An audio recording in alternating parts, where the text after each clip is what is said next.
intervenir sur Oiseau Rare parce que je pense que c'est Lily qui parle. J'aime quand on est sérieux, correct, honnête. Vous comprenez? Quand on est sérieux, honnête, on est transparent et transparente envers les gens, envers tout le monde. C'est-à-dire, si on a eu de nos torts, on doit déjà assumer nos responsabilités de notre côté avant d'aller donner l'autre le tort. C'est par là qu'on va commencer. Je suis membre de GABLA jusqu'à un moment donné, ça on ne viendra pas dire ici. Mais sur le dossier de l'oiseau rare, là, je pense que de notre côté, soyez honnêtes et reconnaissez les torts. Bon, moi, je vais établir chaque chose à sa place, à ma manière, à ce que je sais. L'oiseau rare, au départ, on voulait d'abord l'inviter, puis on a annulé, parce que l'oiseau rare avait demandé, je pense, dans les 10 000. C'est moi qui suis allé négocier la première fois avec le manager de l'oiseau rare. Et la somme que le manager avait demandé, pour moi, je trouvais ça inconcevable pour une jeune association qui vient de débuter. On fait une réunion, je balance aux filles qui sont là, elles savent très bien. Après, on va dire, on va annuler l'oiseau rare parce qu'il demande trop cher. D'accord?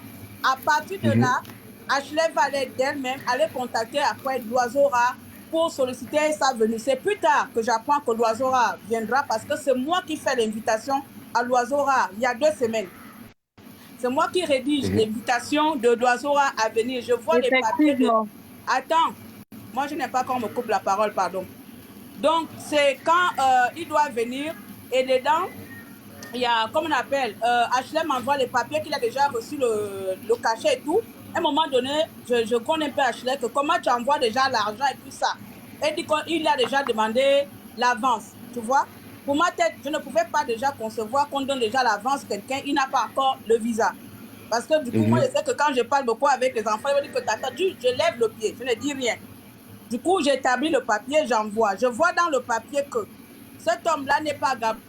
Claire, reviens. Quand tu prends le papier, tu vois quoi? Parce qu'on t'a pas entendu. Ça s'est coupé. Je vois le papier d'autorisation circuler là. Non, en fait, il n'a même pas de titre de séjour. L'oiseau n'a pas de titre de séjour.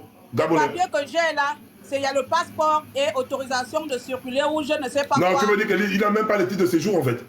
Non, il n'y avait pas de titre de séjour dedans. Moi, je ne suis pas là pour l'administration. Votre administration là-bas, vous aurez fait ça au second. Donc, il y a 2 semaines seulement que moi, à mon niveau, que j'établis la chose là, comment il s'appelle encore? L'oiseau qui siffle là, la lettre d'invitation, il y a 2 semaines. Comme moi, au départ, je savais que l'oiseau rare ne devait pas venir. Et comme la petite avait invité l'oiseau rare et que je lui ai fait comprendre que je ne comprends pas pourquoi tu l'as déjà payé, mais bon, c'est déjà fait. Et puis j'envoie des papiers. J'envoie le papier à Ashley. Ashley envoie l'oiseau rare pour prendre le visa. Je pense que si tu devais prendre le rendez-vous le lundi, le mardi, c'est-à-dire à peu près 10 jours avant l'arrivée. Un truc comme ça.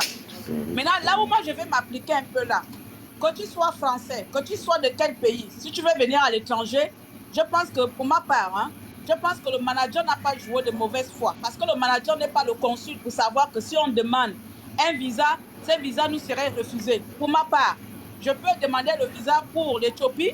Si l'Éthiopie me refuse le visa, ce n'est pas la faute c'est pas ma faute. Eux, ils ont peut-être jugé bon que mon dossier n'est pas assez solide pour obtenir le visa. Donc de ce côté, moi je pense et j'estime que le manager n'a pas été de mauvaise foi. Claire Newman, on va se calmer là d'abord. On prend l'exemple typique. Attends, doucement, Claire, étape par étape. Attends d'abord. Non, toi tu es là. Un exemple, Claire. Après, je te laisse, balocalise-moi comme tu veux. Tu es là. On laisse la nationalité française que tu as. Tu es au Gabon. On prend l'exemple, tu es au Gabon, tu es gabonaise, tu es au Gabon. Tu pars, par exemple, en Côte d'Ivoire, un exemple. Tu n'as pas de titre de séjour de Côte d'Ivoire. Tu bouges, parce que toi-même tu dis, il a l'autorisation de circuler. Donc il n'a même pas un titre de séjour gabonais. Tu veux venir en France, un exemple. Parce que dans le refus de l'ambassade dit ça. Parce que le refus des petites m'ont envoyé. Le refus de l'ambassade dit ceci à l'oiseau rare. L'ambassade de France au Gabon n'est pas habilitée. Là, c'est pas ce qu'on raconte. C'est écrit dans l'ambassade. N'est pas habilitée à te donner un visa en étant au Gabon. Faut aller en Guinée. En Guinée, tu peux demander. Et tu vas faire la demande en Guinée. Et toi, et je termine par là, et puis je te laisse. Toi, en tant que manager, la première chose que tu dois connaître en tant que manager, c'est la situation administrative de ton artiste. Donc, tu vas m'embrouiller les yeux. Tu dis quoi là? Ok, on t'écoute. Je vais détailler. En fait, il y a deux choses là. Je ne dis pas que le manager, comment on appelle, n'avait pas à signaler ou faire quoi que ce soit. J'ai dit, quand on va faire une demande de visa, on ne connaît pas la réponse du consul. La réponse du consul a été donnée après. C'est ce côté de refus que je suis en train d'argumenter. Je n'argumente pas la situation administrative de la personne. Je dis pour ma part, ceux qui ont introduit le dossier, ils étaient pas excusez-moi, Madame Claire. Excusez-moi, Madame Claire. Non, je vais devoir prendre la parole. Vous êtes trouvé là-dedans, laissez-moi d'abord avancer. Je ne vais pas t'excuser. Bon, vas-y, c'est l'autre qui est laissez Claire parler. On t'écoute. D'accord, d'accord. Après, on va passer. Je disais que... Ok. Voilà, quand on va déposer le dossier, voilà, c'est pas question d'avoir tort ou avoir raison. Quand on va déposer un dossier, on ne sait pas si on va nous donner ou pas. Je m'en fous de l'oiseau, je ne prends pas sa part. Mais moi, j'aime être transparente avec tout le monde. Donc, pour moi, j'estimais peut-être pour lui, dans sa tête, il s'est dit que comme c'est en France et que c'est une nouvelle association, peut-être que j'aurai la chance d'avoir le visa. Maintenant, à un moment donné, où le manager devait intervenir, où le manager devait jouer son rôle, c'est au côté maintenant administratif pour informer l'association que où nous sommes là, comment on appelle, mon artiste n'a pas de papier, mais côté visa, moi je vous parle de côté visa, je pense que côté visa, ils n'avaient pas la même mise sur le rendu du visa. C'est ce côté-là je parle. Maintenant, c'est tout à fait normal. C'est tout à fait normal. Voilà, on ne sait pas si une personne va avoir le visa ou pas. Voilà. Est-ce que vous comprenez? Non, mais là où les voyages, avec tous les voyages,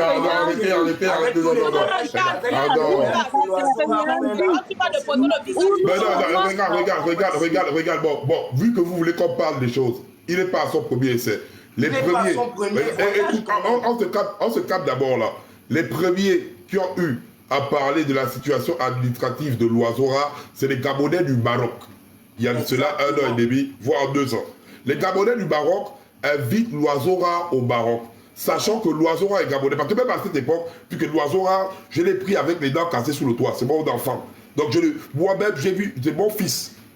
C'est un enfant que j'aime beaucoup. Même si on est en beau machin, c'est mon fils. Il n'y a pas un truc, c'est mon fils.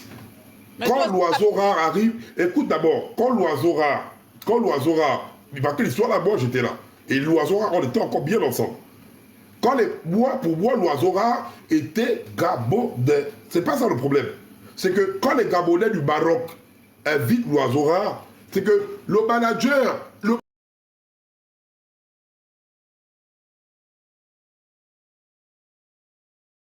doit connaître la situation administrative de son artiste. Et pour les Gabonais du Maroc, ça crée un problème. Parce que les accords Gabon-Maroc et Gabon-Guinée ne sont pas pareils. Toi, en tant que Gabonaise, nous là, Gabonais là, on part au Maroc, on a un droit au mois à 3 mois. Donc, on n'a pas de visa. Tu rentres tranquillement au Maroc et tu le sors. Ce n'est pas les mêmes accords que la Guinée a avec le Maroc. Sans genre quoi, à la dernière minute, ceux qui ont organisé le show se sont dit que voilà, il va venir tranquillement, il n'y a pas de problème de visa. C'est à la dernière minute que le côté guinéen est sorti. Et les gars du Maroc se sont plaints de ça. Parce qu'il n'est pas arrivé au Maroc. Il n'est pas arrivé, ouais.